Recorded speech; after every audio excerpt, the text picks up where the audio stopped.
Bienvenue sur DMG TV, les histoires mystiques. Si tu es nouveau sur la page, n'oublie pas de t'abonner, de laisser un commentaire, de liker et de partager. Si toi-même tu ne sais pas que tu veux raconter, fais-moi signe en commentaire. Nous sommes live sur TikTok les mercredis, les vendredis, dimanche à 20h. On poste une vidéo tous les jours sur YouTube à 12h. YouTube DMG TV. Ce qu'on fait, c'est pour sensibiliser. Donc, s'il vous plaît, laissez un commentaire, laissez un like et abonnez-vous. Voilà. Donc, écoutez attentivement, s'il vous plaît.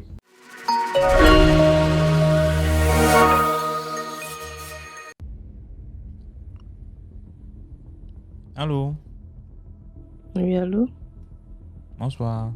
Oui, bonsoir, DMG TV. Comment tu vas?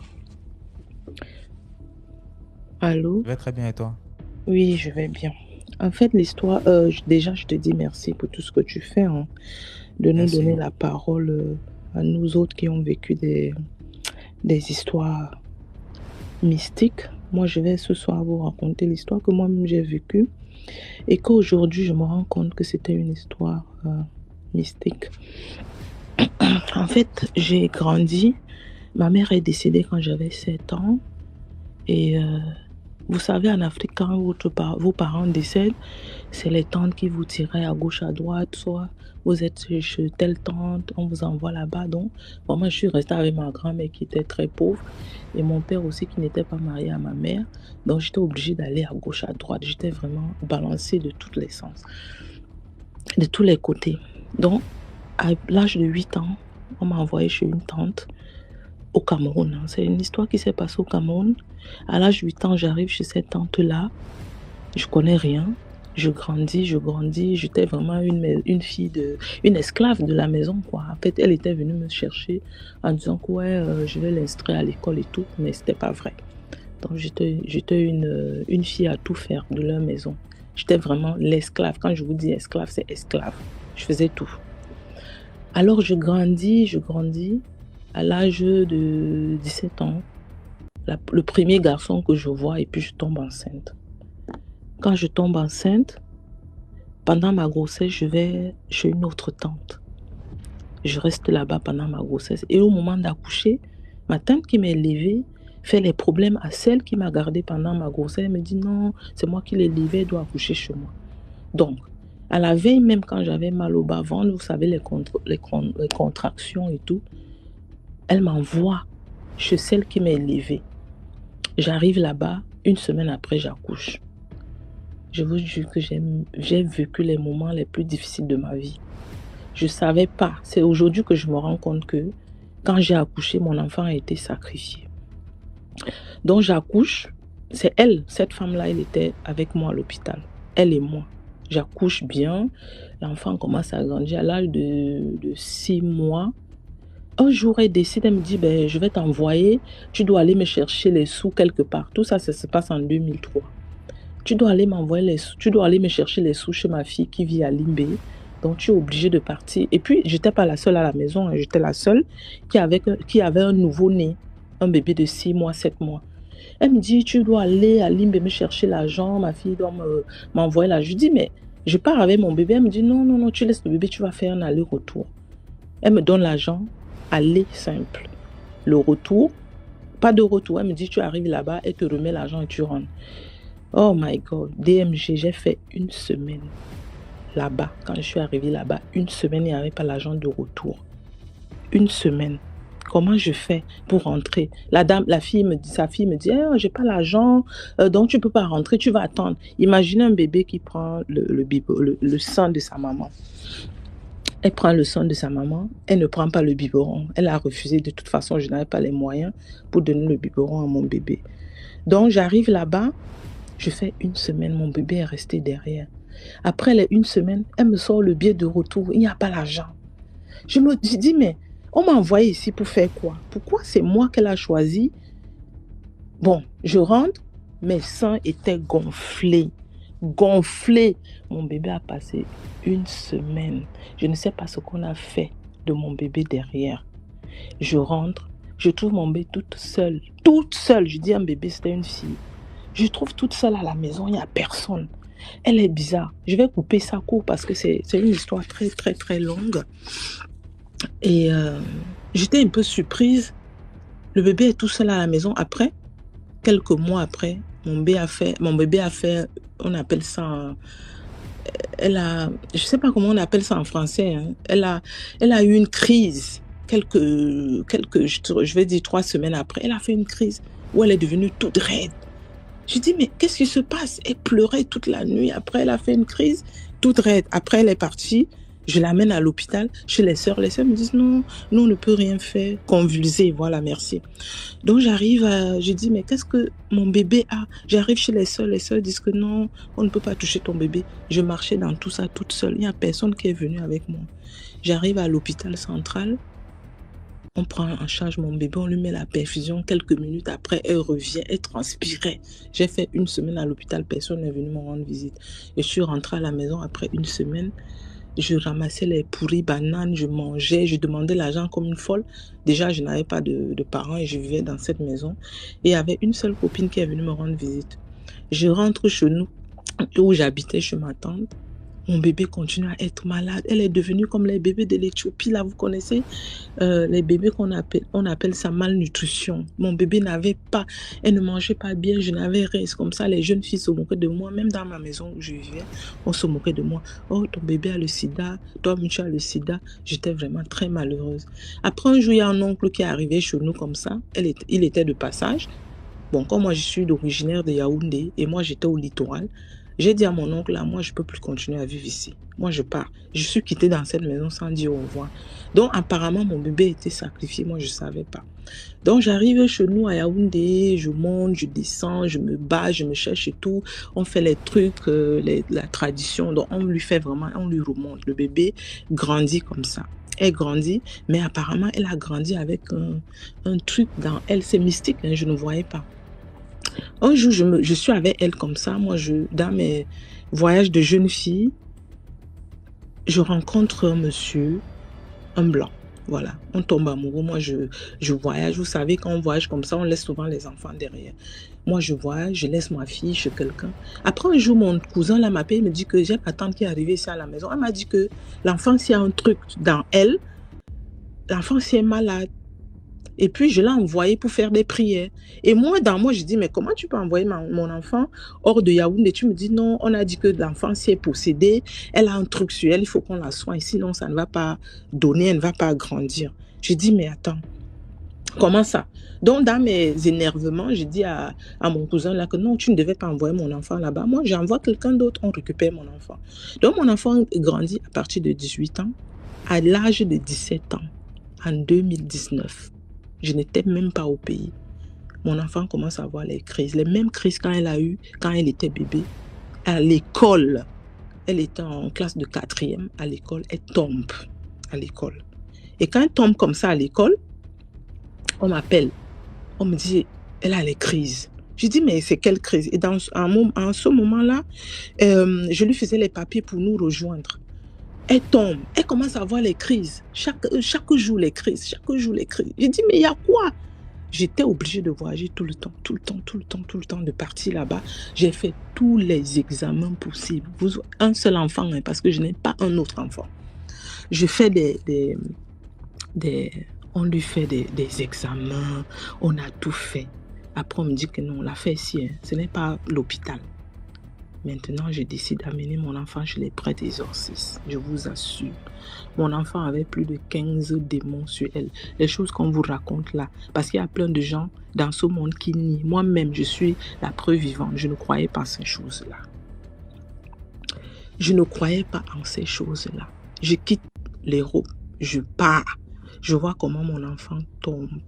Dès qu'on commence à faire les prières comme ça là, elle est la seule qui tombe. Elle est plus forte que tout le monde. Je dis, mais il y a quoi? Et quand elle est dans ces crises-là, personne ne peut ouvrir même ses mains. Personne pour mettre le sel. On me dit, seulement le sel. Je dis, mais moi, j'ai quitté parce que j'avais tellement mal. Je dis, mais c'est quoi? Pourquoi mon enfant réagit comme ça? Je tremble comme ça. Je vois comment mon enfant est toute raide. Elle ne bouge plus. Elle est là. On met le sel. On veut ouvrir les mains. Rien. Mais elle commence à parler. Elle commence à parler. Je vous jure, l'histoire que je vous raconte ici est réelle. Moi-même, j'ai vu avec mes propres yeux. Ce n'est pas les choses de n'importe quoi. Je vous dis, n'envoyez plus vos enfants chez vos tantes et les cousines et les connaissances là. Parfois, on profite des pauvres enfants quand ils voient l'étoile des enfants des gens. On détruit les enfants des gens.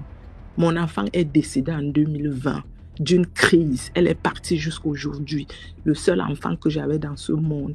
Je n'ai plus un autre enfant. Et quand mon enfant mourait, elle a parlé, elle a dit, et cette femme qui parlait dans elle, elle disait, ta maman, moi mes enfants souffrent. Ta maman, elle a un sang. Elle ne fait que voyager. Elle est bien. Pourtant, mes filles souffrent. Pourquoi c'est elle? C'est mon enfant qui parlait, mais je ne savais pas que c'est cette dame-là qui était dans elle. On avait déjà... Je vous assure, je saute même beaucoup de parties parce que c'est trop... C'est une histoire qui est... Je tremble même quand je raconte ça. On lui faisait les cercles, vous voyez, on dit on va couper les liens, on fait un cercle, on met les bougies, on prie. Après le drap qu'on couvre ma fille avec prend feu. Vous imaginez ça? Le drap prend feu. Et la femme là parlait, sa maman ne va plus accoucher. De toute façon, j'ai envie de manger un être humain. C'est mon enfant qui parlait. J'ai les vidéos, ce n'est même pas que les histoires. Elle dit, j'ai envie de manger un être humain. On lui dit que tu as envie de manger quel être humain? Elle dit que mais vous allez voir, de toute façon, elle ne va pas voyager. Elle va mourir. Comme je vous dis là, il y a les vidéos. Elle dit, mon enfant va mourir, ton enfant va mourir. Elle n'ira nulle part. C'est l'enfant même qui parlait. Et donc, dans mon enfant là, c'est la femme là qui parlait. Elle dit, de toute façon, sa maman ne va plus jamais accoucher. Tu vas voir, même elle-même là, elle va mourir. Elle n'ira nulle part. Je vous jure que parfois, je n'étais pas là parce qu'il fallait, quand je partais, je faisais un mois avec elle, je faisais les soins et tout, je revenais.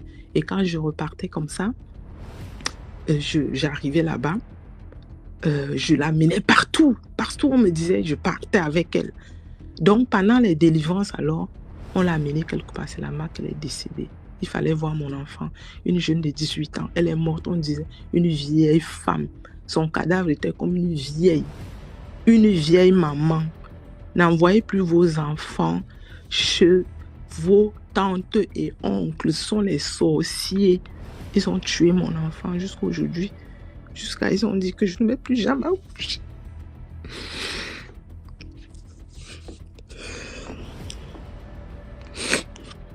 Elle disait que je ne vais plus jamais accoucher et que si ces enfants sont comme ils sont aujourd'hui, c'est ma faute, alors que je n'ai rien fait.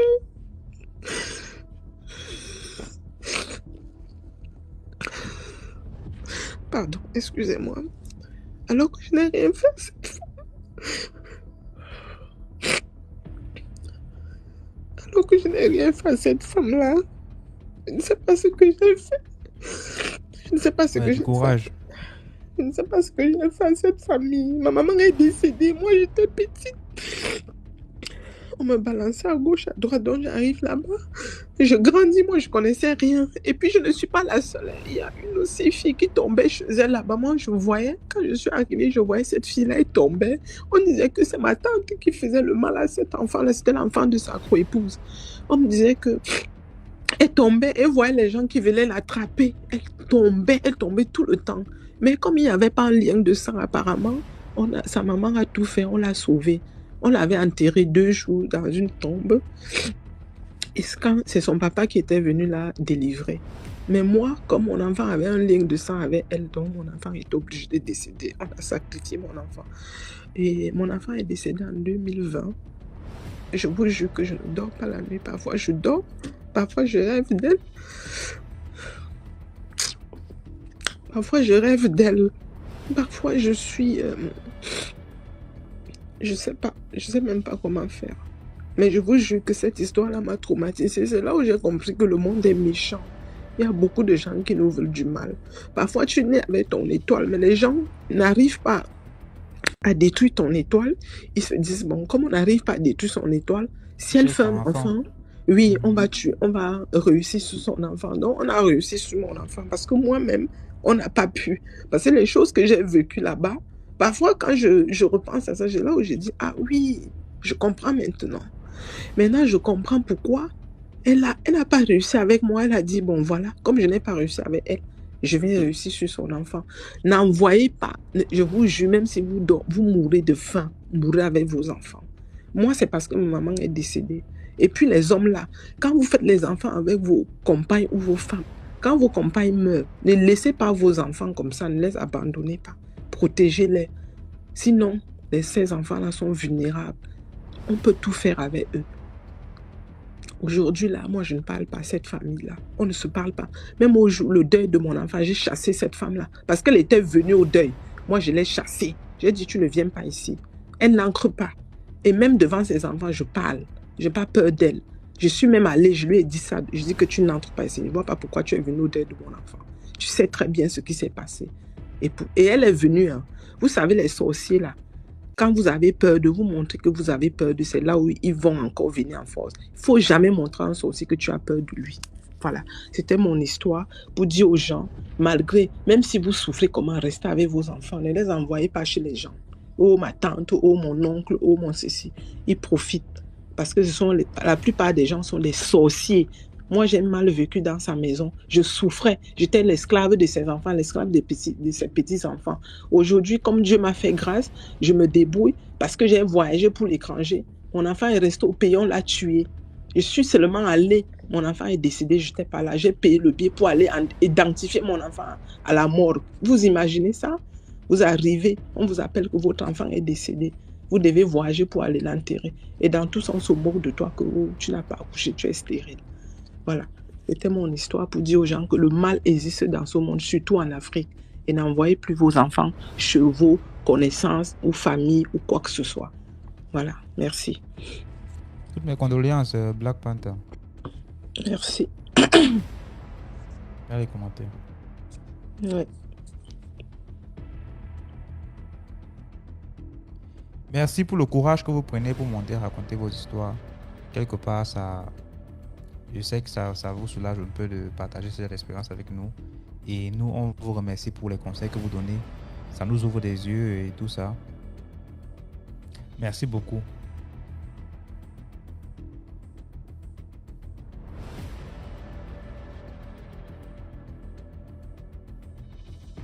Likez la vidéo s'il vous plaît. Partagez, laissez des commentaires. Dites-nous d'où vous regardez la vidéo. Dans les commentaires.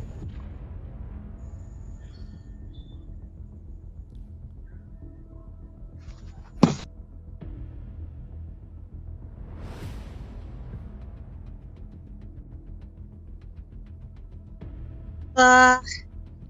Bonsoir Priska.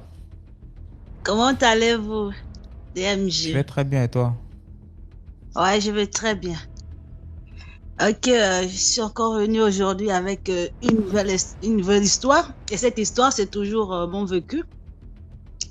Ça s'est passé, j'étais à Bitam, c'est au nord du Gabon. Donc, avant, moi, je ne savais pas que quand je rêvais, bon, parfois je rêvais, mais je me disais que bon, ce n'est que des rêves comme ça et puis c'est normal. Mais à un moment, j'ai commencé à constater que les rêves que je faisais, à 40%, 50% s'avèrent vrai quoi. Bon, moi je négligeais toujours, je dis bon, moi je n'aime pas ça. Comme j'ai d'abord des problèmes de sommeil, d'insomnie, je dors difficilement. Donc du coup, je fais tout pour veiller la nuit, donc je dors à partir de 5 heures et puis c'est comme ça que je passais un peu les jours. Maintenant, j'avais un ami, j'avais un petit ami. Maintenant, son frère avait l'argent. Le frère de mon gars là, il avait l'argent. Il changeait de voiture tout le temps. Donc, à chaque fois quand il venait dans notre petite ville là, il amenait des copines. Et c'était mes belles-sœurs aussi parce que je fais déjà partie de la famille. Donc, c'était la famille. Il disait, ah, maintenant un jour, j'ai fait un rêve bizarre. Là où je voyais mon beau-frère là, il est venu me rendre visite et je sortais de la douche. Quand je vais rentrer dans ma chambre comme ça, je le trouve dans ma chambre assis. Mais j'ai senti un esprit vraiment, je dis mais attends, je vais taire le nom parce qu'il y a quand même beaucoup qui peuvent le connaître. Après je dis mais attends, tu fais quoi dans ma chambre? Et je reviens de la douche, tu es là assis. Ça c'était dans le rêve. Hein. Je dis mais le rêve c'était tellement terrifiant que donc les signes, j'ai dû ma langue, je me suis blessée au niveau de la langue parce que C'était tellement fort, j'ai dit non, il faut que je prie. Même les prières étaient même, ma prière n'atteignait même pas. En fait, c'était tellement faible face à l'esprit qui était en face de moi. Je dis, mais depuis quand?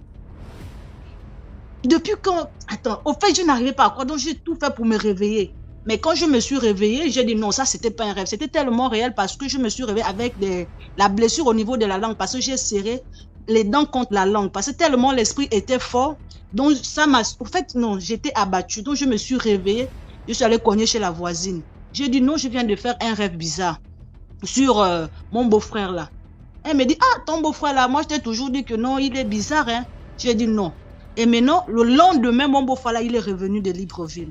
Chose bizarre, le jour qu'il est revenu de Libreville, parce que c'est moi qui leur faisais à manger quand il venait parfois avec ses amis ou ses copines, mais le jour là, il est arrivé, j'ai fait le rêve dans la nuit, il est arrivé le lendemain, il ne m'a pas appelé qu'il était là. On me dit, mais on a vu ton beau-frère là-bas. J'ai dit non, sur moi, il va venir parce que c'est moi qui lui fais toujours la nourriture du village traditionnel parce qu'il aime bien manger et moi aussi, j'aime faire de la cuisine. Le jour est passé, maintenant je suis partie, je monte au marché, je croise avec la voiture. Je dis, mais j'appelle, bon, je vais me dire son nom. Mais il a fait comme s'il ne m'avait pas vu. Donc, au fait, à partir de ce jour, j'ai perdu, c'était déjà aussi un ami, j'ai perdu un ami. Le jour qu'on s'est vu, le troisième, je dis, mais comment tu es ici dans la vie? Tu ne me fais même pas signe, tu manges où? Dans les restaurants, tu sais que je n'aime pas ça. Après, tu vas souffrir du ventre, machin et tout. Il ne m'a même pas répondu. Au fait, il m'a regardé droit dans les yeux. Donc, je suis passée au ridicule. Au fait, j'étais ridicule, quoi. J'étais au ridicule. Je ne sais même pas comment dire. Parce que c'était devant ses amis, devant des gens. J'ai appelé son nom 3 fois. Il a fait comme s'il ne me voyait même pas.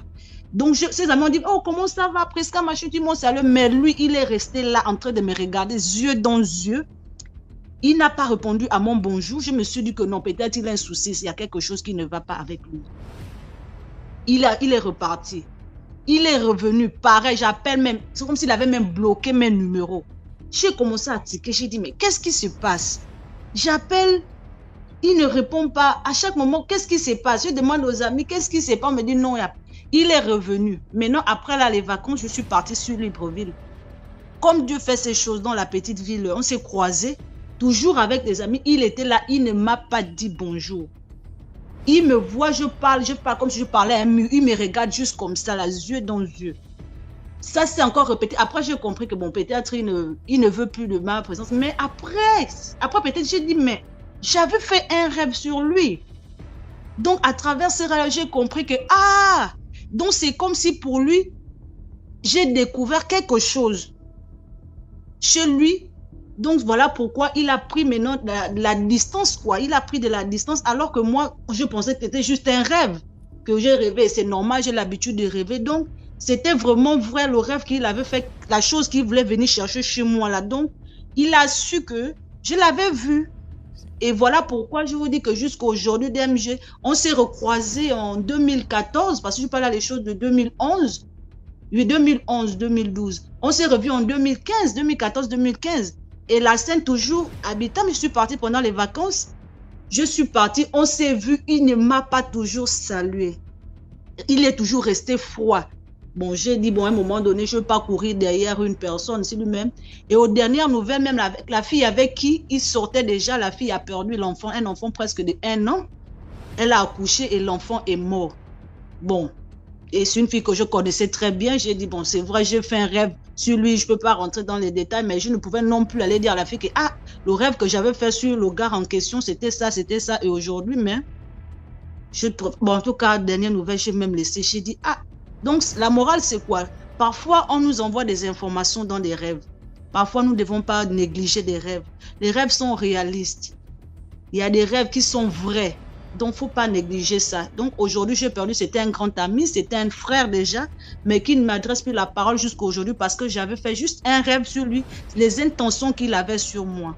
Et aujourd'hui, là, on est resté maintenant comme ça, on ne se parle plus, on s'est perdu de vue. Bon, pas qu'on s'est perdu de vue, je sais là où il est, mais c'est juste que je suis restée dans mon coin parce que lui aussi, il ne cherche plus à avoir des mêmes nouvelles, ni me saluer ou bien faire quoi que ce soit. Donc, c'est un peu ça, la morale de l'histoire, quoi. Donc, croyons en nos rêves. Et si une personne prend de la distance, même si c'est un ami, une amie, forcément, c'est dû à quelque chose. Si vous reconnaissez que vous n'avez pas eu un problème particulier avec cette personne, donc faites de même et ne forcez pas. Ne forcez pas, donc c'est juste la morale, quoi. Ok, merci. D'accord, merci C'était mon beaucoup Prisca histoire. pour l'histoire. Oui, allô, bonsoir DMG. Bonsoir, Mozi. En fait, je voulais vous expliquer certaines choses concernant les réalités africaines surtout. C'est comme chez nous, on dit souvent, faut pas tester les traditions. Du coup, moi, dans ma tribu, ou on va appeler ça comment, dans notre ethnie, tu vois, en Afrique, il y a souvent les forgerons, il y a les peuls, il y a les griots et tout ça. Et donc, je connais quelqu'un, on lui a dit que lui, il vient de la partie des forgerons. Et du coup, chez eux, c'est interdit de marier les peuls, les griots et tout ça. Et du coup, lui, il a dit non, il s'en fout complètement. Il dit que lui, il fait ça. Ok, on dit bon, si tu veux le faire, il n'y a pas de souci, tu peux le faire. Du coup, il s'est entêté, il l'a fait. Mais généralement, ce genre de truc, ça a des incidences sur le côté financier de la personne. Et du coup, il a refusé de consulter parce qu'on lui a dit consulte au moins pour savoir. Parce que chez nous, on te dit toujours, il faut consulter avant de te marier avec une femme et tout ça. Donc, il a refusé de consulter parce que chez nous, on regarde, il caractérise l'étoile des personnes en plusieurs groupes. Souvent, on dit il y a l'étoile qui est dans l'eau, souvent on dit dans le feu, souvent on dit c'est dans le vent, il y a plusieurs comme ça. Donc lui, il a refusé de le faire. À la base, avant de marier sa première fille, en fait, lui, il a vraiment fait le combo. Il a pris une peule, il a pris une griot aussi pour rajouter là-dessus. Et quand comme ça, et à un moment donné, le mec, toutes ses affaires ont commencé à partir en cacahuète. À la base, il avait plus de 10 véhicules de transport de voyageurs. Et c'est dans ce cas, il s'est rendu compte que tout partait. Je te dis, tout est parti vraiment en moins d'un an. Tous les véhicules, accident par-ci, accident par-là, par-ci, par-ci, par-là. Et jusqu'à ce que lui-même, il redevienne conducteur dans une autre société qui était concurrente avec son entreprise à l'époque. Et du coup, j'ai voulu étayer ça pour dire aux gens que l'Afrique, on a notre histoire, on a notre racine, on a notre croyance. Même s'il y a la religion qui est là aujourd'hui, il y a certaines choses à laquelle on ne doit pas aller à l'encontre. Déjà, tu peux faire quelque chose sans le savoir, il n'y a pas de problème. Mais lorsque quelqu'un te dit que ne fais pas ceci, même si à la base, il y a ça n'a aucune incidence, mais dès lors que on teste et qu'on décide de dire, moi, je vais le faire ça, la personne ira créer forcément une incidence pour pouvoir vraiment vous nuire. Donc, c'était ça ma participation pour ce soir. Raison pour laquelle c'est une manière de dire aux gens, c'est vrai, si on te dit ne fais pas ceci, sois-en sûr que tu as les capacités de le faire. Si tu ne sais que tu n'as pas les capacités de le faire, tu t'arrêtes là. Merci. C'était ma participation pour ce soir. Merci beaucoup pour l'histoire. De rien. Mozi. Yami. Bonsoir famille, comment vous allez? Bonsoir DMG, j'espère que vous allez bien. J'ai une histoire à raconter et puis ensuite aussi vous demander en quelque sorte de l'aide, de l'orientation. En fait, cette histoire-là, je l'ai vécue, on était dans une cour commune en fait. Et on avait des voisins qui fêtaient le mariage de leur aîné. Et donc, ils étaient en train de faire la fête parce que c'était une cour commune. Mais eux, ils sont pas, moi je suis ivoirienne, eux, ils sont pas des Ivoiriens. Donc, ils étaient en train de faire la fête. Et puis, pendant la fête là, on a vu une grosse poule noire avec un courrier blanc au pied. Donc, la poule là voulait rentrer dans leur maison et puis les gens l'ont chassée. Moi, j'étais arrêtée juste devant la porte. Et la poule a voulu rentrer là où j'étais, c'est-à-dire chez nous. Et puis, moi, j'ai dit ça comme ça, j'ai dit, tu rentres pas ici, tu es venu faire quoi ici? Quitte ici. Et puis j'ai essayé de chuter la poule. Donc 2 jours après, je n'arrivais plus à parler.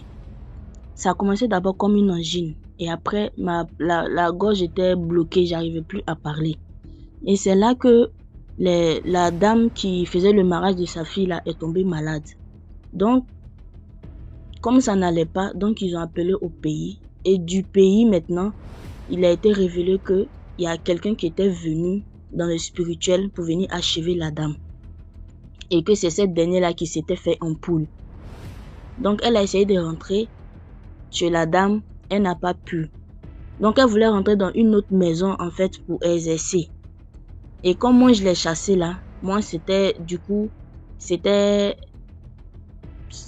comme si j'avais refusé, en fait, qu'elle puisse exercer ce qu'elle avait voulu faire.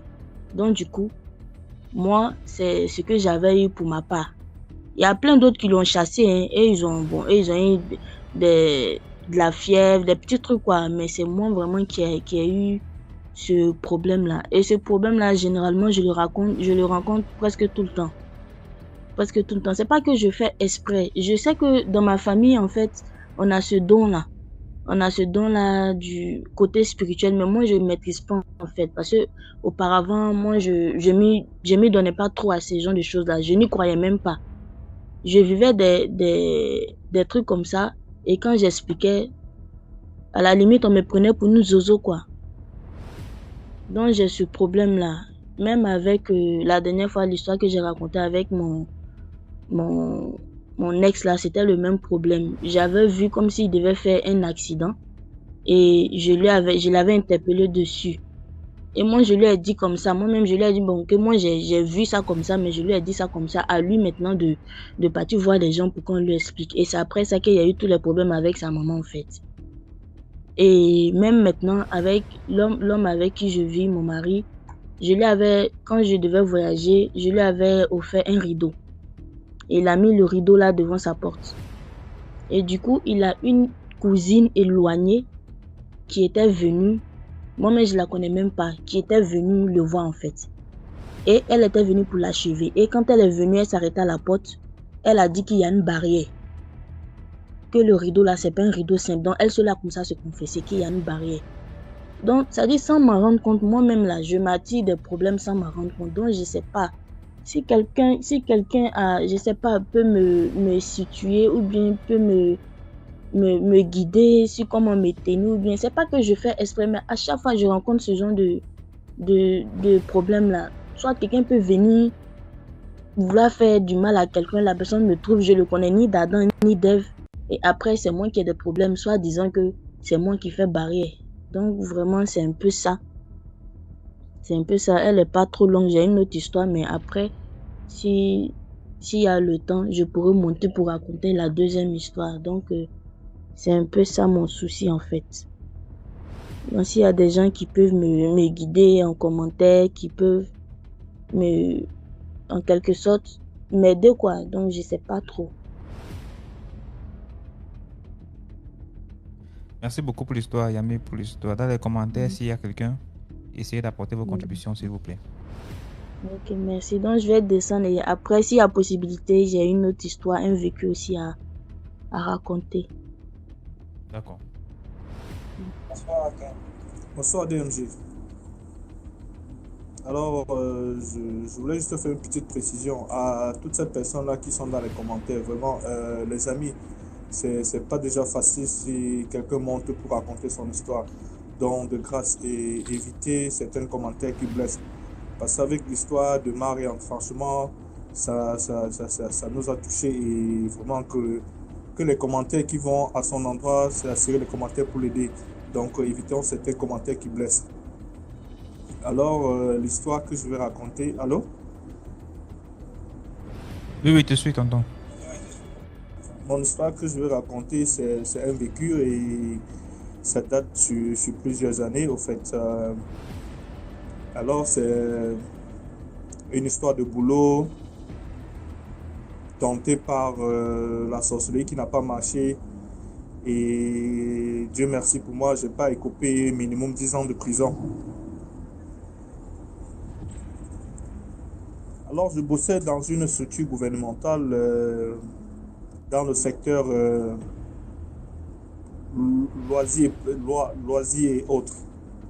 Et je m'occupais du département de la piscine. J'étais un maître nageur, entre guillemets, voilà.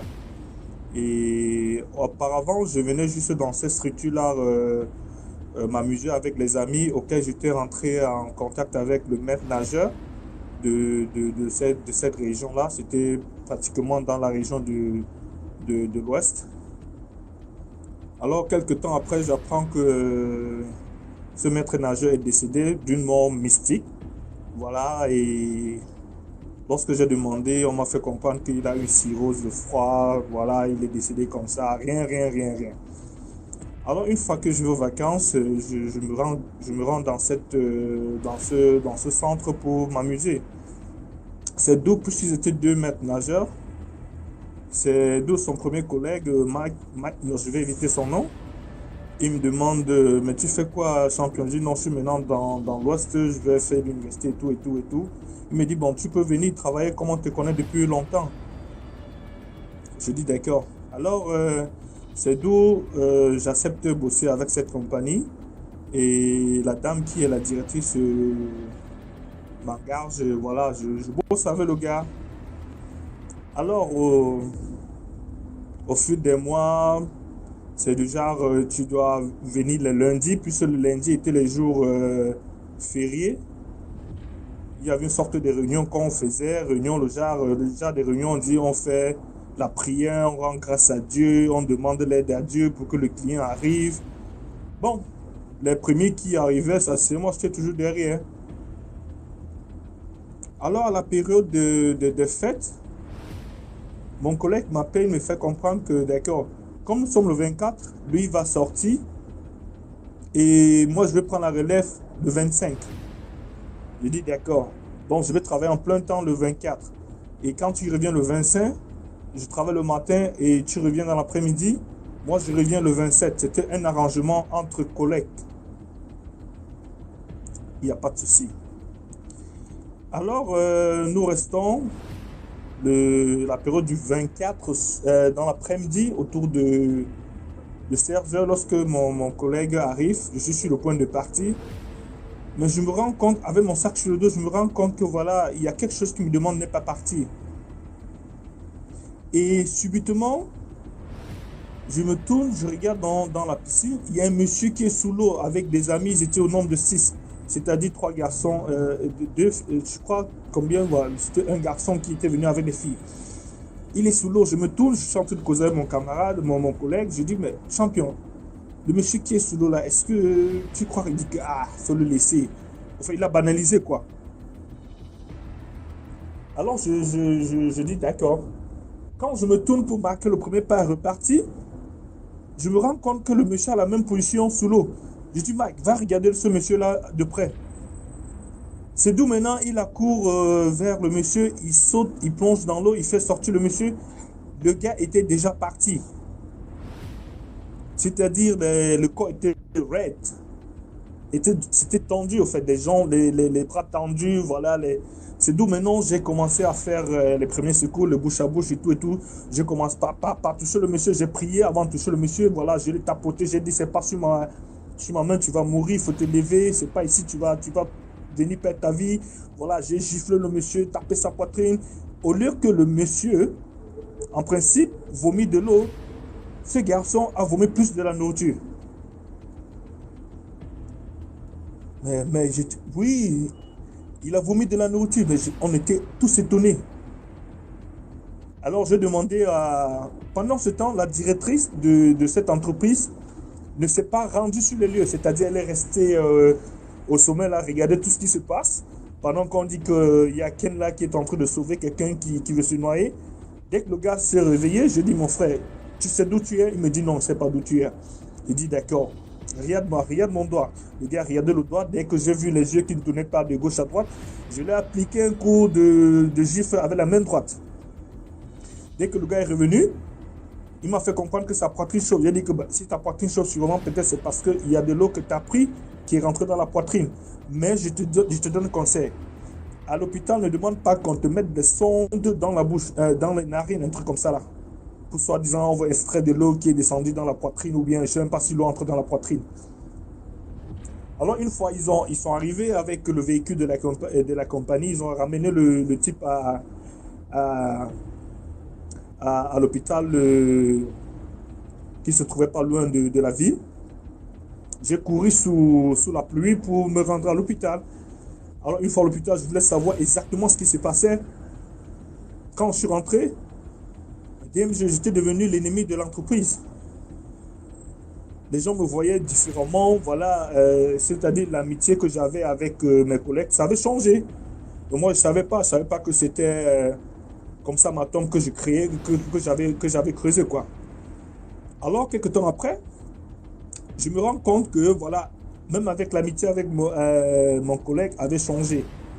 C'est-à-dire ce gars qui me racontait tout, c'est comment les histoires un peu banales, là, ça avait changé.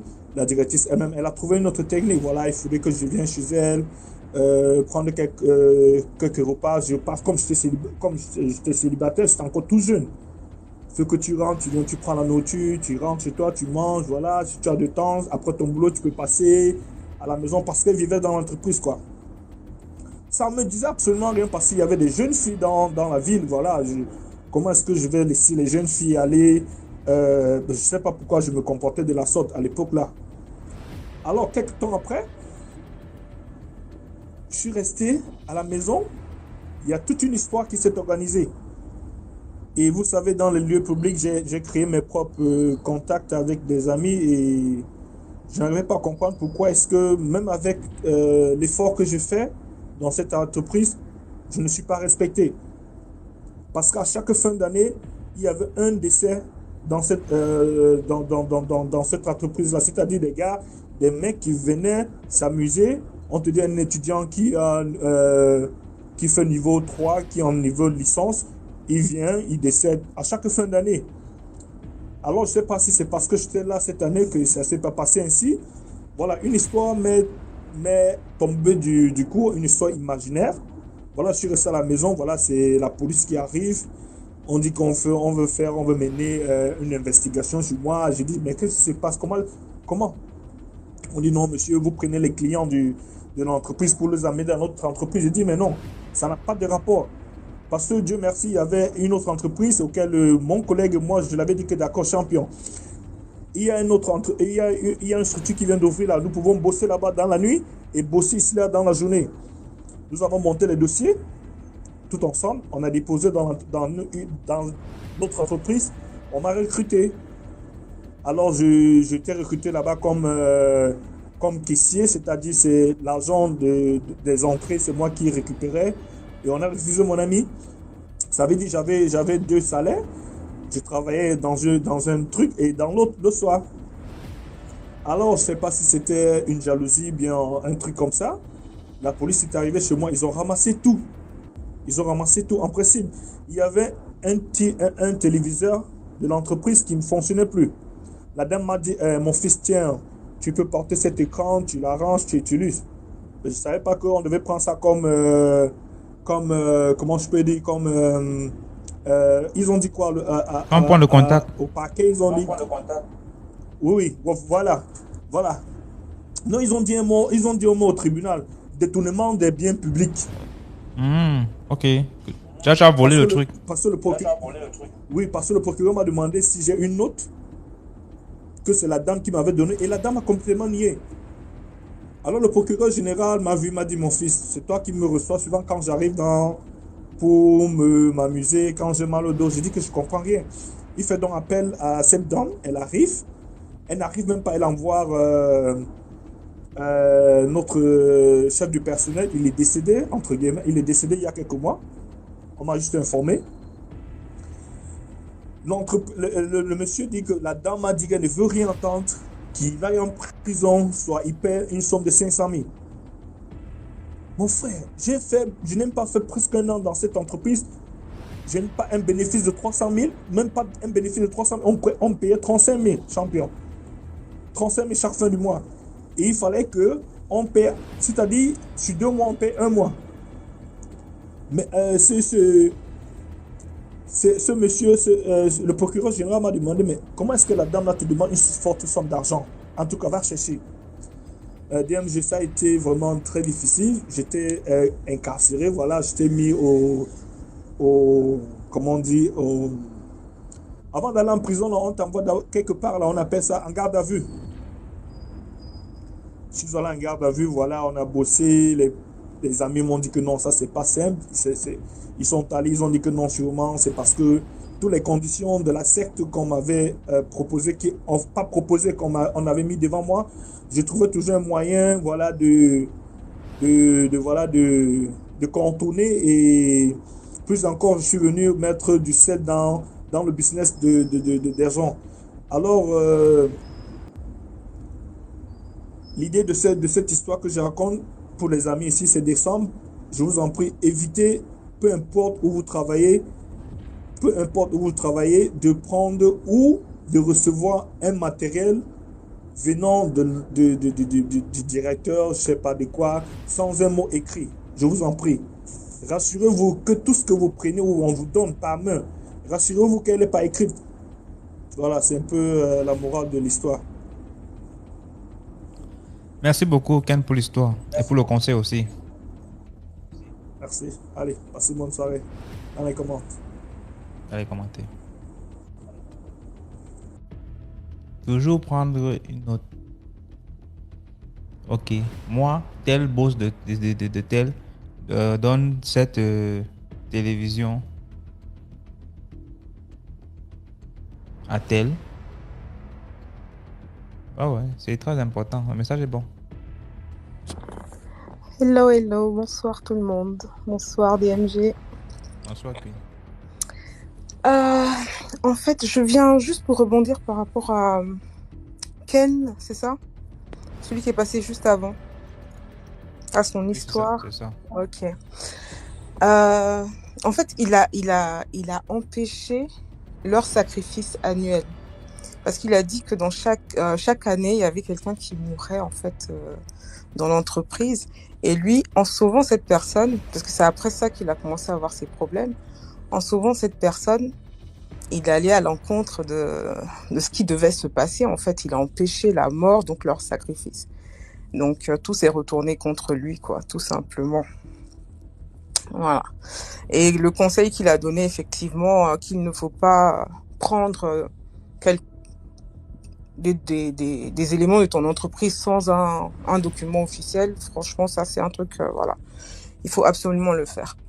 Donc, moi, mon histoire ce soir, c'est des histoires que des gens ont déjà racontées, je pense, parce que c'est quelque chose que tout le monde a, bon, pas tout le monde, que certaines personnes a vécu. Ma mère avait un grand frère qu'elle aimait énormément en Côte d'Ivoire. Et ils faisaient tout ensemble. Vraiment, ils étaient inséparables. C'était son grand frère. Et celui-ci est décédé. Il a eu mal à la tête et voilà, il est décédé. On l'a enterré, tout ça. Et ma mère était vraiment inconsolable. Et quelques années après, parce que moi j'avais un côté ghanéen, quelques années après, donc on a la famille du Ghana qui vient et qui nous informe que, écoute, on a vu ton grand frère à Koumassi et il est marié, il a des enfants. Elle dit non mais c'est pas possible, mon frère est mort, on l'a enterré et tout. Et mon oncle il est rouquin. Et donc elle demande comment il est et on le décrit et c'est lui. Donc elle fait le déplacement, elle va au Ghana. Quand elle va au Ghana, je ne sais pas si il a appris qu'elle est en train d'arriver. Le temps qu'elle arrive à la maison, donc chez mon oncle, il était déjà parti avec femme et enfant. Mais quand elle est rentrée dans la maison, elle a vu qu'il y avait des photos, parce qu'ils sont partis précipitamment. Donc, elle a vu des photos de famille et effectivement, c'était d'autres enfants, parce que moi, je connaissais mes cousins, mais ceux-là, voilà, on les connaissait pas. Donc, il avait fait une nouvelle famille avec sa nouvelle femme, donc une nouvelle vie. Et voilà, c'est des choses qui sont là. Je sais pas pourquoi les gens. Je pense que les gens qui meurent et qui reviennent, c'est qu'ils n'ont pas fini d'accomplir ce qu'ils voulaient accomplir sur Terre. Donc, leur esprit n'est pas prêt à partir. Ça, c'est ce que moi, je pense. Donc, voilà, on a vraiment été affectés quand on a vu qu'il était là. On pensait pouvoir le voir, mais au final, on n'a pas... ma mère, en tout cas, elle n'a pas pu le voir et ça l'a encore plus affecté. Ok, donc c'était mon histoire. Merci. Bye. Voilà. On était allé au Cameroun, Uh-huh. aller passer les vacances chez une de nos tantes. Donc, arrivé là-bas, elle avait une fille à peu près de mon âge. J'étais avec une de mes petites sœurs. Donc, c'est notre petite cousine aussi. On jouait souvent ensemble, on s'entendait très bien. Voilà un moment, comme on était avec une maman aussi, elle nous amenait à l'église. Nous aussi, on a attiré notre petite cousine là à aller à l'église. Arrivé à l'église, quand on nous a imposé les mains, notre cousine, elle est tombée. Quand elle tombe, on lui regarde après. On ne sait pas pourquoi. Quand on rentre à la maison, nous, on fait genre une moquerie pour elle. On se moque d'elle. Oh, tu es tombée à l'église. Pourquoi tu es tombée à l'église? Comme nous, on ne savait pas qu'elle partait en vampire, en fait. Maintenant, on se moquait d'elle. Pourquoi tu es tombée? Sa maman a entendu ça. Sa maman demande, qui t'a demandé d'aller à l'église? Pourquoi tu es allée à l'église? Qu'est-ce qui t'a poussé à aller à l'église? Maintenant, nous, on était là, choqués, quoi. On part à l'église, c'est normal. Pourquoi sa maman demande de ne pas aller à l'église? Son petit frère, au fait, commence à nous dire, oh non, on voyage la nuit. On demande, vous voyagez la nuit? Il parle en langue. On voyage la nuit. Vous voyagez la nuit comment? Oh non, il y a un avion qui vient nous chercher. On part, on mange là-bas, on boit le top, on danse. Je demande, je dis à ma petite soeur, est-ce que c'est normal ce que le petit dit? Après, on regarde encore, j'appelle le petit, je dis à le petit, viens d'abord, explique encore ce que tu disais. Sa grande sœur et moi, on a essayé de se tirailler, on s'est chamaillé. Je dis, donc vous partez en vampire. Pendant que nous, on ne connaissait pas qu'est-ce qui est le vampire. On entend juste la sorcellerie comme ça. Après, sa grande sœur me dit, en tout cas, tu vas voir ce que je vais te faire. Je reste. Le lendemain de ça, je suis tombée malade. Toute la journée, j'ai commencé à avoir froid. Pendant qu'il y avait un grand soleil, je commençais à avoir froid. Bon, la vieille maman qui était avec nous me dit, non, allons-y voir le pasteur derrière. Comme le pasteur était derrière notre maison, ça s'est passé au bal. On essayait d'aller là-bas derrière chez le pasteur. Le pasteur essayait de prier. Il m'a demandé de rester. On va me faire une délivrance et tout. Parce qu'on essaie de me mettre les mains, ça ne passe pas. Maintenant, ils ont essayé de me faire une délivrance comme on a fait là-bas. Après, on m'a amené à la maison. Je suis rentrée à la maison. Net arrivé à la porte de la maison, je commençais à rendre. La maman de ma cousine, elle était là, elle n'a rien parlé, elle n'a rien dit. Ma cousine a commencé à rire. Je regardais, je dis vraiment.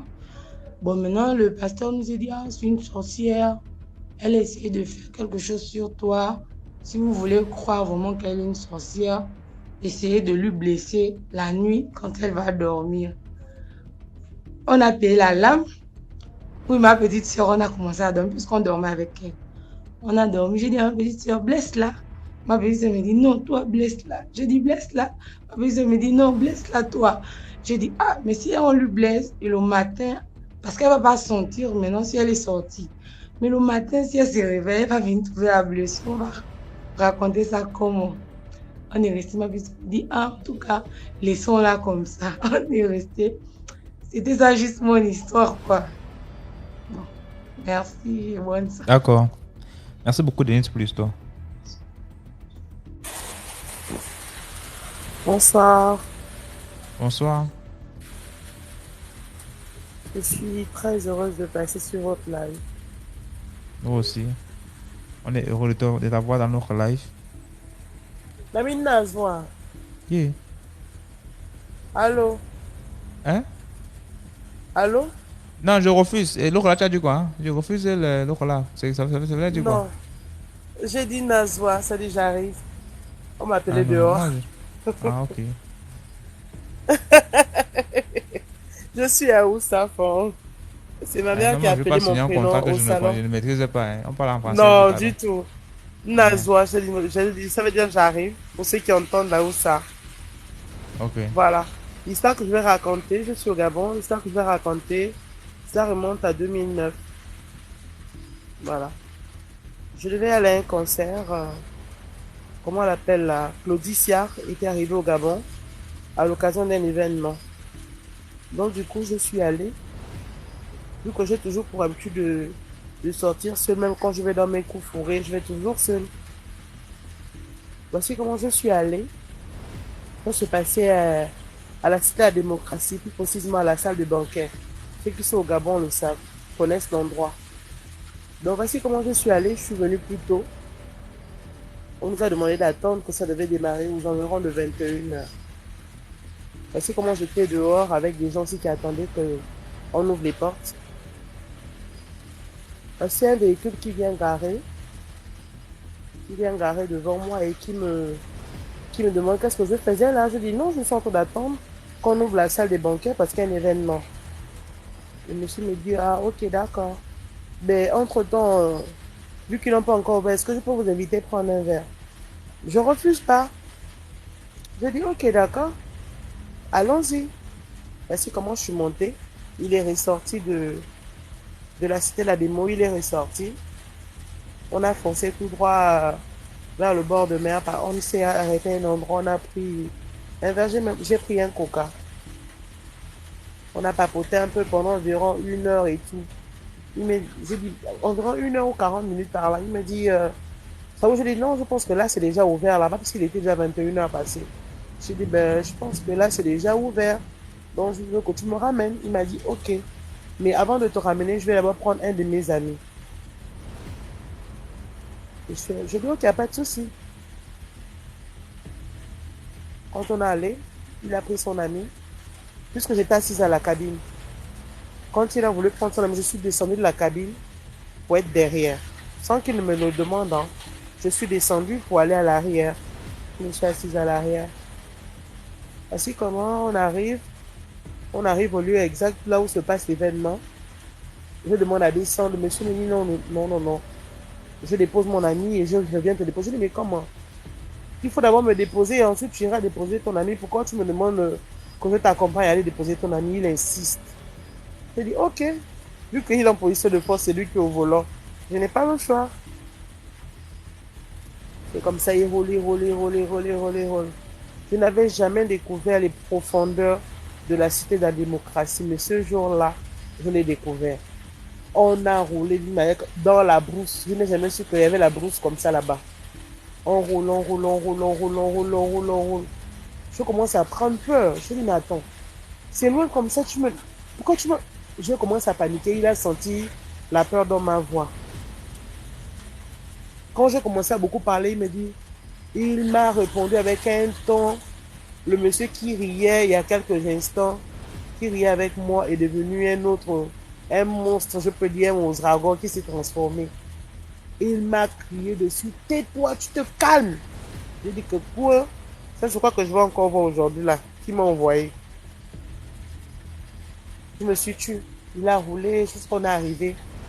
Donc, dans les profondeurs de la démo, il y a un immeuble là-bas. Quand on arrive, il gare. Il me dit, descends, avec un ton bizarre. Moi aussi, je descends. Donc, lui, il est devant. Moi, il m'a mis au milieu et son ami qui l'a pris derrière. J'ai dit, ok, aujourd'hui, c'est mon jour. On arrive comme ça, je me mets à le suivre. Il est devant, je suis au milieu, l'autre est derrière, moi, je marche. On arrive, on prend un couloir. Je regarde les bâtons comme dans les hôpitaux, là, les portes qui s'entrefrôlent comme ça, là. On prend un long couloir, personne. On emprunte un deuxième couloir. Je croise une dame. Ainsi comment je dis à la dame, bonsoir, avec genre, la dame m'a jeté un regard. Non, je sais pas, je ne l'ai jamais oublié. On m'a jamais regardé de cette manière depuis que je suis née. Elle m'a jeté un regard affreux. Elle n'a pas répondu à mon bonsoir. J'ai senti que j'étais dans un mauvais endroit. Ainsi comment je suivais les messieurs là. Parce qu'ils m'ont imposé de les suivre. J'ai suivi le monsieur. Quand on est arrivé, ils ont ouvert une porte. Quand ils ouvrent une porte, il entre, moi je rentre et celui qui est derrière moi rentre. Quand on arrive dans la salle, il n'y a pas de meubles. C'est juste une grande salle comme ça. Donc le monsieur qui a ouvert rentre dans une autre salle. Et celui qui était derrière moi le suit. Papa, quand celui qui était derrière moi l'a suivi dans la salle là, je me suis retrouvé seul dans la première salle. J'ai fait demi-tour. Donc Dieu m'a aidé. Ils n'ont pas fermé la première salle quand on est rentré. J'ai pris mon courage à deux mains. J'ai ouvert la salle. J'ai ouvert. J'ai repris les mêmes couloirs qu'on a franchi au préalable. J'ai repris le même couloir. Comme dans les films. Comme dans les films, j'ai repris. J'ai commencé à courir. Je suis sorti du lieu. J'ai commencé à courir dans la brousse là. J'ai commencé à courir. Le monsieur me poursuivait. Puisqu'ils savent que je ne peux pas aller loin. Donc, ils n'ont pas pris la voiture pour me poursuivre. Ils me poursuivaient aussi à pied pour me rattraper. Donc, voici comment je vois les phares d'une voiture qui arrive juste au milieu de la route, comme tu vois dans les films là. Je me suis mis au milieu de la route. Ce sont les pleins phares là qui ont fait que le monsieur me voie. Sans savoir qui c'était. Ici, c'était un de leurs complices aussi. C'était quoi? Moi, je voulais seulement quitter là. J'ai fait auto-stop, comme on fait dans les films américains. Stopper. Le pauvre monsieur s'est arrêté. Tu cherches quoi ici? Une voiture blanche. Le monsieur là. Tu cherches quoi ici? Je dis que, ah papa, moi je suis venu pour assister à un événement à la salle des banquets. Mais tu fais quoi ici? Tu sais pas qu'on tue les gens ici? Je dis que moi je ne connais pas. Je suis venu assister à l'événement, c'est un monsieur. Il m'a dit qu'on monte. Je suis monté. Quand je monte comme ça là, même pas 2 minutes comme ça, le monsieur arrive à notre hauteur. Il se met à cogner la pauvre voiture. Boum, boum, boum. Faites-la descendre. Je dis que, papa, je ne les connais pas. Ne me fais pas descendre. Il veut me tuer. Ne me fais pas descendre. Le monsieur a démarré. L'événement que je n'ai plus suivi jusqu'à ce que c'est fini. 2009. Quand je suis... Le pauvre monsieur m'a pris depuis la salle des banquets, il m'a ramené. Il m'a dit que tu restes où? J'ai dit que, ah mon frère, tu vois, je reste dans les Akébé. Il m'a dit, bon, Rio, ça t'a arrangé. J'ai dit, oui, oh, dépose-moi là-bas. Il m'a déposé à Rio.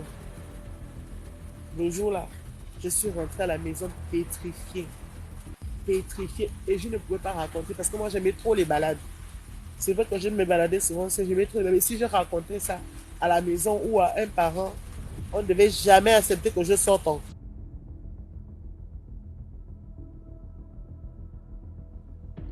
C'est un peu ça qui s'est passé la dernière fois. La connexion a dérangé, après on t'a perdu. Donc, c'était pas... Je vois, tu as posé la question. Donc, on te fait descendre sans t'informer. Non. C'est seulement parce que ta connexion a déconné que ça s'est passé comme ça. Ok. Déjà, merci de m'avoir fait monter. Je Merci à voulais toi, partager une histoire. Pardon, je peux? Oui, vas-y. Ok. Je voulais partager une histoire. La principale leçon, c'est l'union dans le couple et ce que la division peut apporter spirituellement aussi comme physiquement. Donc, c'est l'histoire d'une famille de pasteurs, une famille très heureuse, en tout cas une famille très proche que je connais. Donc, ils priaient, l'homme était pasteur, la dame était là, ils priaient, ils étaient soudés. Et à un moment donné, ils étaient dans la maison familiale de l'homme et la femme est tombée gravement malade.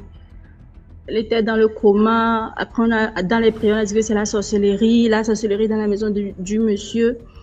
Mais avec les prières, la femme s'en est sortie, elle est revenue à la maison. Donc, à partir de là, l'homme s'est dépêché, il a construit quelque part et avec la famille, ils ont déménagé. Donc, quand ils sont arrivés dans leur propre maison, maintenant, les problèmes ont commencé. Il n'y avait plus d'entente. Pour tuer pour rien, l'homme gronde. Pour tuer pour rien, l'homme, il est devenu bizarre avec la femme, il est devenu méchant. Il ne prend plus soin de la femme, il insulte la femme, il crie sur la femme. En tout cas, c'est pas comme on traite sa chérie, quoi. C'était violent. Et à un moment donné, la femme est arrivée même à dire que elle a peur quand l'homme rentre. Son mari rentre du service là, elle a peur. Donc c'est un papa, il est devenu un papa Django façon à la maison. Et après un temps, la femme est tombée malade. Elle est tombée malade, mais elle cachait sa maladie. Personne ne savait pas qu'elle a mal. Un temps, c'est une de ses filles qui a remarqué que ses seins ont commencé par être rongés. Elle dormait, la fille a vu ça comme ça, que les seins de la maman n'étaient plus... En tout cas, c'est un cancer de sein. Mais la maman cachait la maladie là depuis. Après, on demandait comment le monsieur n'a pas su. C'est là que monsieur a dit que ça fait plus de 10 ans qu'il n'a pas touché la femme, alors qu'ils étaient dans la même maison. Pasteur et sa maman. Donc, c'est comme ça, les problèmes. Et la femme finalement, on a su que c'est un cancer de sang. Et dans les prières, c'est là qu'ils ont commencé encore les prières. Et on voit que c'est les sorciers de la famille de la maman et les sorciers de la famille du papa qui se sont mis ensemble parce qu'ils ont eu une faille dans la maison. Avant, ils priaient, ils étaient soudés. Et l'ennemi n'a pas pu rentrer. Mais comme il y a la division, il y a tout le temps les querelles, il n'y a plus la paix, il n'y a plus le Saint-Esprit dans la maison, que l'ennemi a eu une brèche pour rentrer. Il a tapé, c'est la femme qui a été atteinte. Donc la femme est morte. Donc la leçon, c'est que vraiment qu'on fasse attention à nos foyers, qu'il y ait la paix, qu'il n'y ait pas la division pour qu'on puisse nous protéger les uns les autres. Voilà, c'était mon histoire.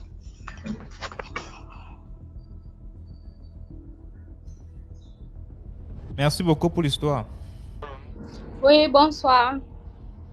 Tu es comme ça, c'est comme s'il y a le bruit des voitures là. Le chauffage. Le chauffage. C'est ça qui fait le bruit oui, quand ça démarre, ça fait le bruit, après ça s'arrête. Ah, ok. Ok.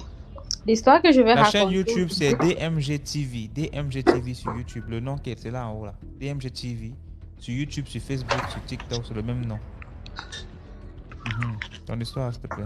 En fait, l'histoire que je vais raconter aujourd'hui, c'est l'histoire de mon petit frère, mais on l'a vécu ensemble. Quand je dis on l'a vécu ensemble, c'est que tout le monde était présent. En fait, nous sommes Bamileke. Mes grands-parents vivaient dans un village beau, dans le littoral. Donc, chaque week-end, on habitait un peu loin, mais chaque week-end, on partait chez nos grands-parents en visite. Donc, un week-end, mon petit frère et moi, nous sommes allés chez nos grands-parents. Et arrivé, bon, c'était pas le week-end, c'était les vacances. Arrivé là-bas, comme on était petits, généralement, ma grand-mère nous laissait à la maison pour aller au champ. Donc, ce jour, elle nous a laissé au champ, il n'avait plus. On a une grand-mère voisine qui a demandé de l'eau en journée. Et mon petit frère a donné de l'eau dans un gobelet. Je ne sais pas, il ne me rappelle pas si elle avait rendu le gobelet ou pas, mais le soir, arrivé vers 18h, parce qu'il faisait noir, il n'y a pas de lumière dans le village et tout, donc on se couchait généralement vers les 19h et autres. Donc quand on se met dans la chambre pour dormir, mon petit frère se met à crier. Lui, il était le seul à voir ce qu'il voyait, nous on ne voyait pas, mais ma grand-mère, elle est tradipraticienne. Du coup, elle le croyait, elle a cru. Quand il a commencé à crier, on dit c'est quoi? Il dit la grand-mère, il prononce le nom de la grand-mère. La grand-mère là, elle me poursuit. Il dit, mais... On dit, mais elle te poursuit comment? Oh, elle veut me croquer, elle a les longues dents. Ma grand-mère a commencé à le prendre de sérieux parce qu'il a carrément quitté du lit, il sautait partout au salon. Ma grand-mère l'a amené à la cuisine, elle a fait ses trucs qu'elle faisait. Elle a pris l'aubergine. Elle a pris une aubergine au Cameroun avec les piquants dessus comme ça. Je ne sais pas comment on appelle en français, mais elle a pris ça. Elle a mis les aiguilles et le fil noir. Elle lui a donné. Et si elle vient encore, faut le viser avec ça. Il dit d'accord, on rentre au salon. Il ne fait que crier, Elle dit vise. Il vise, ça l'a touché, non. Elle est là, voilà, sur la chaise de grand-père. Elle veut me mordre, elle a le sang sur la bouche. Il ne fait que crier. Quand on dit vise, il vise. Ça l'a pris, non. La troisième fois, quand il vise, il dit qu'il visait le visage, elle a esquivé avec le bras, donc ça a touché son bras. Il dit que ça a touché son bras. Ma grand-mère dit que okay, si ça l'a touché, elle va partir. Dès que ma grand-mère dit comme ça, il dit que là, voilà qui est en train de sortir. La porte était fermée. On était à l'intérieur, la porte est fermée. Tout le monde dit que mais comment est-ce qu'elle est en train de sortir? Il dit que là, voilà qui sort. Quand il dit là, voilà qui sort, on avait un chien. Le chien commence à aboyer dehors. Ma grand-mère dit oui, c'est qu'elle est sortie. Il est toujours à l'intérieur avec nous. Il dit que là, voilà sur le café, parce qu'on se cherche le café à l'extérieur de la maison. Il dit là, voilà sur le café. Quand il dit là, voilà sur le café, il dit là, voilà qui entre chez elle, parce que le chez elle était juste en face de chez nous. Quand il dit donc comme ça, ma grand-mère ouvre la porte. On regarde chez elle, la lampe est allumée. Parce que généralement, quand on éteint les lampes, mais le jour, à l'heure là, quand il a dit ça, la lampe est allumée. On est resté tranquille. Le lendemain matin, quand on se lève pour aller au champ, on part à la cuisine et tout, on voit la grand-mère, elle a le bras bandé. Et elle avait fait ses sacs. Elle a fait ses sacs. Parce que là, elle habitait chez l'une de ses filles. Elle a fait ses sacs, elle allait dans le village voisin chez une autre de ses filles. Et elle n'est plus jamais retournée où elle habitait là. Et durant toute notre enfance, quand on repartait chez ma grand-mère, la maman elle avait toujours le bras bandé. Je ne sais pas si elle est déjà morte ou pas. Bon, je ne sais plus trop parce que même mes parents sont rentrés dans notre village. Là, ils ne vivent plus là-bas. Donc, c'est comme ça que ça s'est passé. Et je peux dire mon petit frère avait les dons de vision, mais qu'on l'a bloqué après. On l'a bloqué parce qu'on dit qu'il bavardait beaucoup. Voilà comment l'histoire s'est passée. La morale de l'histoire, je dirais juste aux parents que quand les enfants disent certains trucs, croyez en eux. Il ne faut pas négliger ce que l'enfant dit parce qu'on ne sait pas si ma grand-mère ne le croyait pas ce jour, on ne sait pas ce qu'il allait arriver cette nuit-là. Donc, croyez aux enfants quand ils disent certains trucs. Ouais, merci beaucoup pour l'histoire, MC.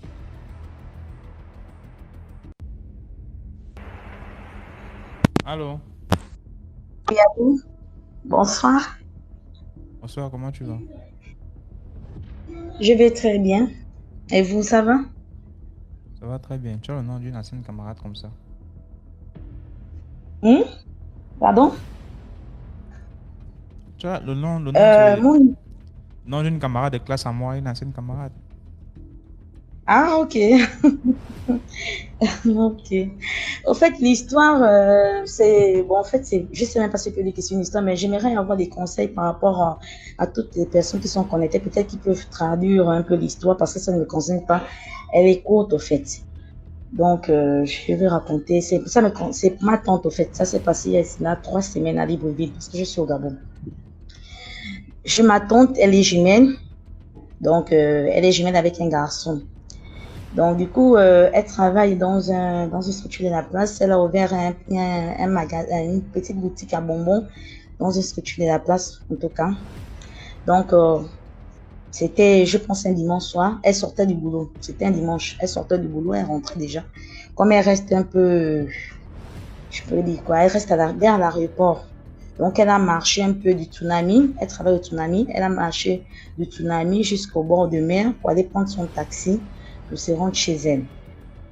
Donc, arrivé vers le bord de mer, comme là-bas, il y a toujours, je sais même pas comment appeler ça, il y a tellement de voitures qui passent là-bas, il y a le bruit et tout. Donc, il y a un monsieur qui marchait derrière elle, qui ne faisait que l'appeler, elle n'entendait pas. C'est comme ça que le monsieur est venu, il a tapé à l'épaule. Donc, quand il tape à son épaule, elle se retourne. Elle dit oui, le monsieur s'est présent, il dit bonsoir. Elle répond oui, excusez-moi, j'aimerais aller à la baie des Rois. C'est comme ça qu'elle dit au monsieur que c'est pour faire quoi. Il disait qu'il devait aller suivre le match. Je pense que le Sénégal jouait le soir là. En tout cas, il y avait un pays africain qui devait jouer le soir là. Donc, elle a indiqué au gars que non, il faudrait seulement traverser, vous marchez tout droit, vous allez voir et tout. C'est comme ça que le monsieur a commencé à vouloir parler avec elle. Il s'est présenté et tout, qu'il reste vers la sablière, etc. Elle n'a pas compris, elle a dit ok, j'ai compris. Il est resté dans l'entrée de la regarder. Elle était seulement, bon, après, elle était pressée. Elle a dit au monsieur, bon, moi, je veux partir, je suis un peu pressée, il y a des embouteillages et tout. Elle a traversé, en fait, les deux devaient traverser au même moment, puisque l'endroit là où elle a indiqué, il fallait traverser la route et elle aussi, elle devait traverser pour prendre son taxi. Donc, elle avait déjà traversé. Elle marchait. Soudain, elle a entendu un bruit, boum. Donc, elle se retourne, elle voit comment le monsieur est projeté par une voiture. Il tombe. Donc, quand elle court, elle trouve le gars était en train d'agoniser, une voiture venait à peine de le faucher. Il n'arrivait plus à parler, il n'avait pas de pièces d'identité sur lui, il avait un téléphone codé. Il voulait parler, mais elle ne comprenait pas le son du monsieur. Donc, elle n'a pas compris le sens de la personne qu'elle venait à peine de parler avec. Et le gars est resté là, figé là-bas, avant qu'elle ne se sépare du gars, en train de l'observer, la regarder et tout. Je ne sais pas si il venait pour lui dire que quelque chose devait l'arriver, parce que nous sommes au mois de décembre et tout. Elle est restée tétanisée et tout. Donc, du coup, le gars, on a appelé les pompiers, ils sont venus, ils ont pris le gars, ils l'ont transporté à l'hôpital. Elle ne connaît pas la suite si le gars a survécu ou pas. C'est sorti même, c'est passé sur Facebook, l'accident du gars. Donc, du coup, je ne sais pas si quelqu'un peut... Parce qu'elle a du mal à venir expliquer ça. Elle est toujours traumatisée, elle a peur. C'était la première fois pour elle. Donc, je suis un peu venue expliquer. Ça, si quelqu'un peut me laisser des commentaires et tout. Donc, merci. Merci beaucoup pour l'histoire, Ayon Cynthia. Cynthia Ayon. Ok.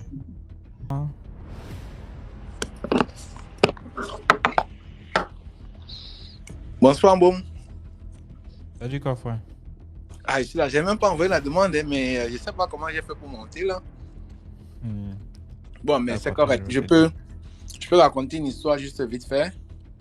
Ok. Bon, ça c'est une histoire que un de mes cousins avait vécu quand il était un peu plus petit, là, un peu plus jeune. Au fait, ce qui s'est passé, c'est que à l'école, il était nul. Vraiment nul de chez nul, là. Et à la CIL, on l'a mis, il a redoublé la CIL au moins même 5 fois. Et tout ce que le maître disait, même le 1+1, le gars n'arrivait pas à trouver quelque chose. Donc, il est donc parti au village. Il est allé au village parce que nous sommes du littoral. Il est donc allé au village. Sa maman a donc expliqué à sa mère, quoi, à sa grand-mère mais l'enfant il est là, le maître explique s'il ne comprend rien, même le simple 1+1, il n'arrive à rien faire. Donc, la grand-mère a donc dit qu'elle va voir ce qui se passe. Elle a attendu un soir, la nuit tombée, elle a donc pris l'enfant. Elle est allée, parce qu'au village, derrière le village, bref, pas derrière le village, non loin de la maison du village, il y a le fleuve du Vouri. Elle a donc pris l'enfant, elle est allée au Vouri, à côté du fleuve. Elle a commencé à parler, raconter tout un tas de choses. Elle a lavé mon cousin là dans l'eau. Elle a donc ressorti. Elle a donc dit qu'à la fin des vacances, que l'enfant reparte à l'école. Quand le gars est reparti à l'école, mais il a compris tout ce que le maître expliquait. Le gars était champion. Le gars est devenu champion, tout s'est bien passé. Bon, on ne sait pas trop ce que la grand-mère avait fait comme incantation là-bas. Et voilà quoi, c'est ce qui s'est passé. Mais apparemment, sa maman avait dit qu'il y avait des esprits, je ne sais pas si c'était des esprits de l'eau qui avaient bloquaient l'esprit de mon petit cousin. Donc, c'est ça quoi, c'est un peu ça ce que je disais. Merci beaucoup pour l'histoire de Sniper. Ouais, je t'en prie. Bonne soirée. Hein. Merci à toi. Oh, Comment tu vas? ça va. Bah, j'allais même du joli.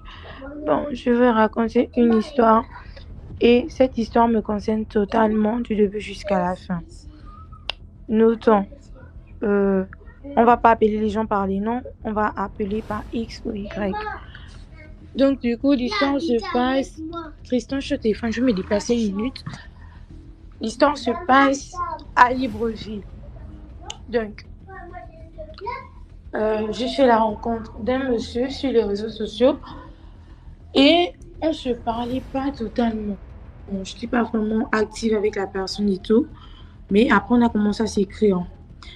On s'est changé de numéro, on a commencé à se parler via WhatsApp et tout. Et une fois, on a commencé à sympathiser, puis les choses sont allées comme ça. Et là, le monsieur me dit, voilà, on va passer le week-end hors de la ville et tout. Nous sommes partis et tout.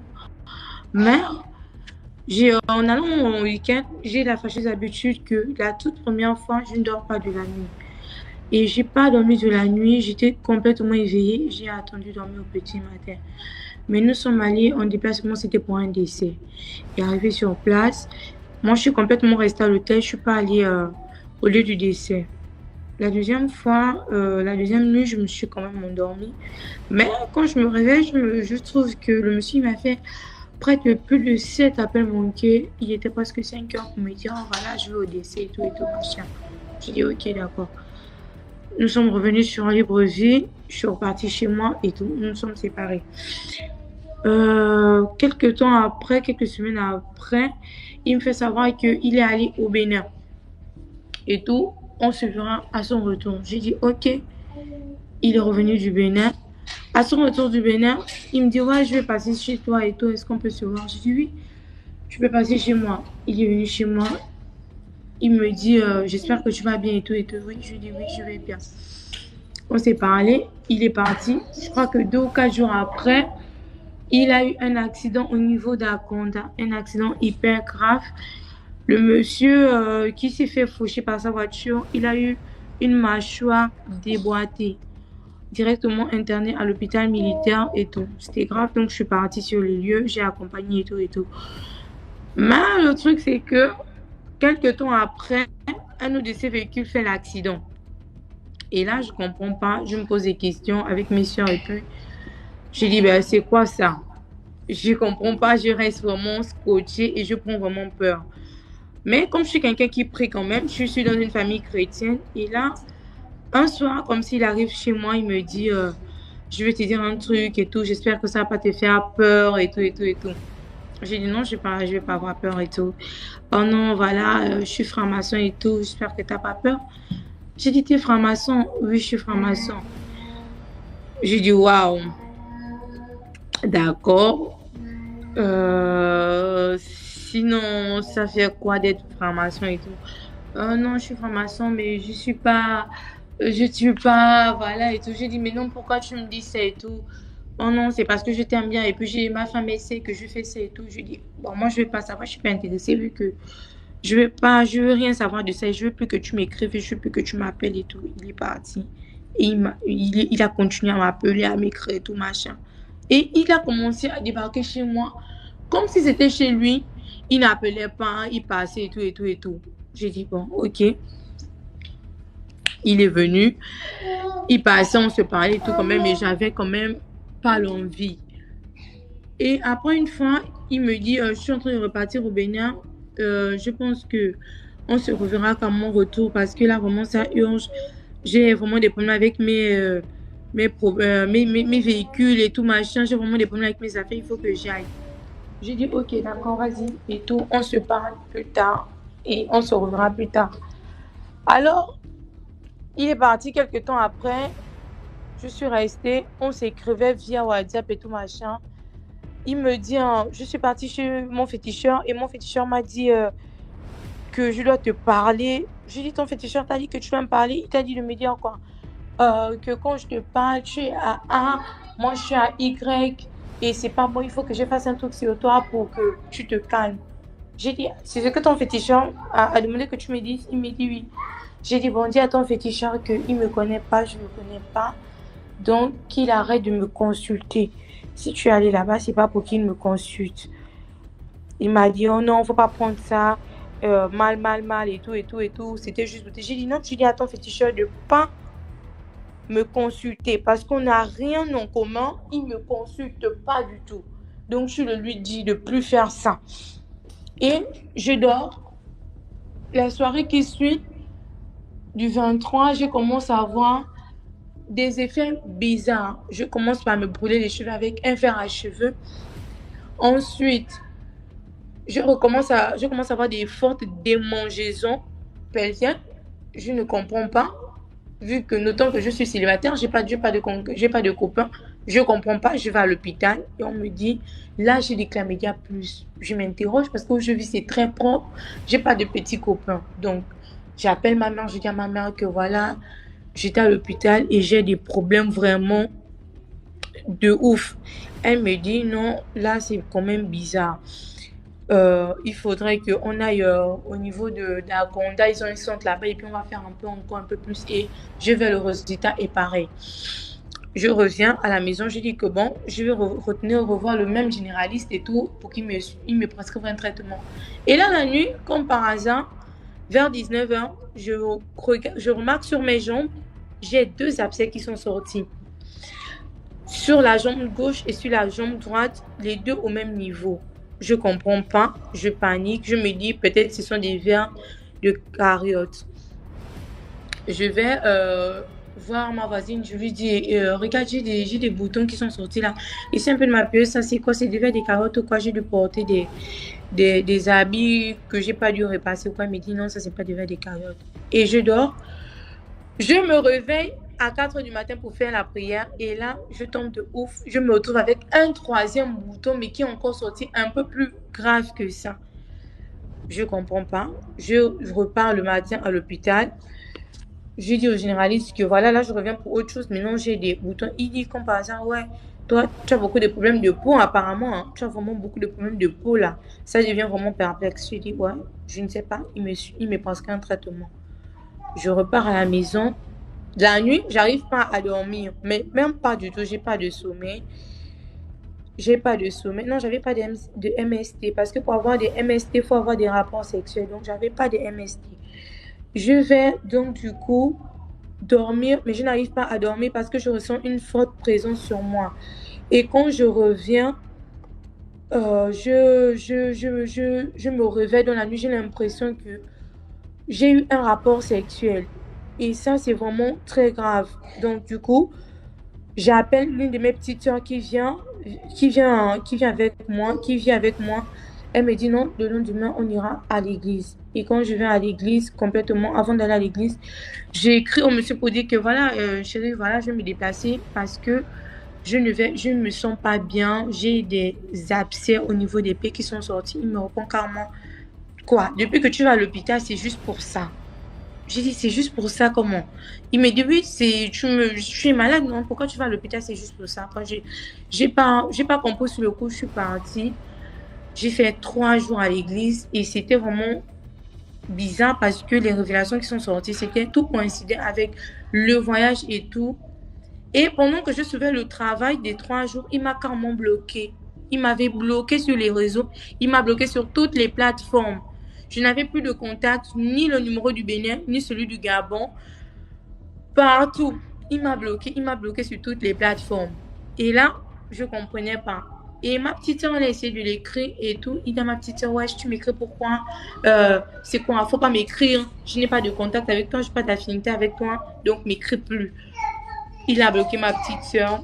Et puis après, j'ai pas compris. Je me suis assise et j'ai continué le travail spirituel que je faisais. Et vraiment, c'est compliqué parce que il est aussi là que je sortais avec une personne pas bien, qui faisait des trucs mystiques.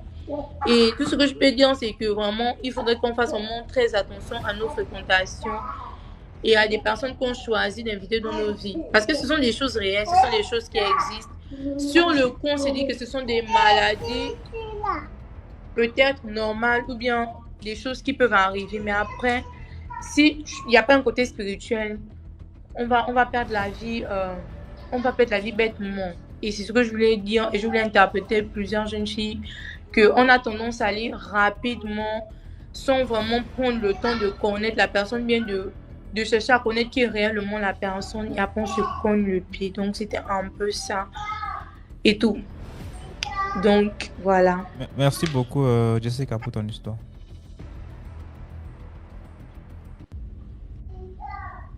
Allez, commentaires. Quelqu'un m'a raconté son histoire, tu dis qu'elle a sauté une partie. C'est ton histoire, tonton.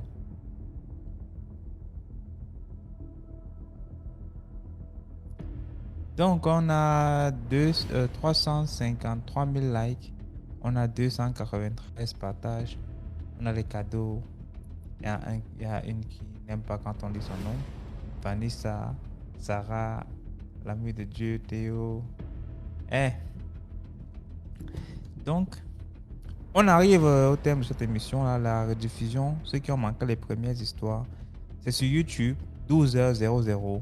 On va jouer tout ça.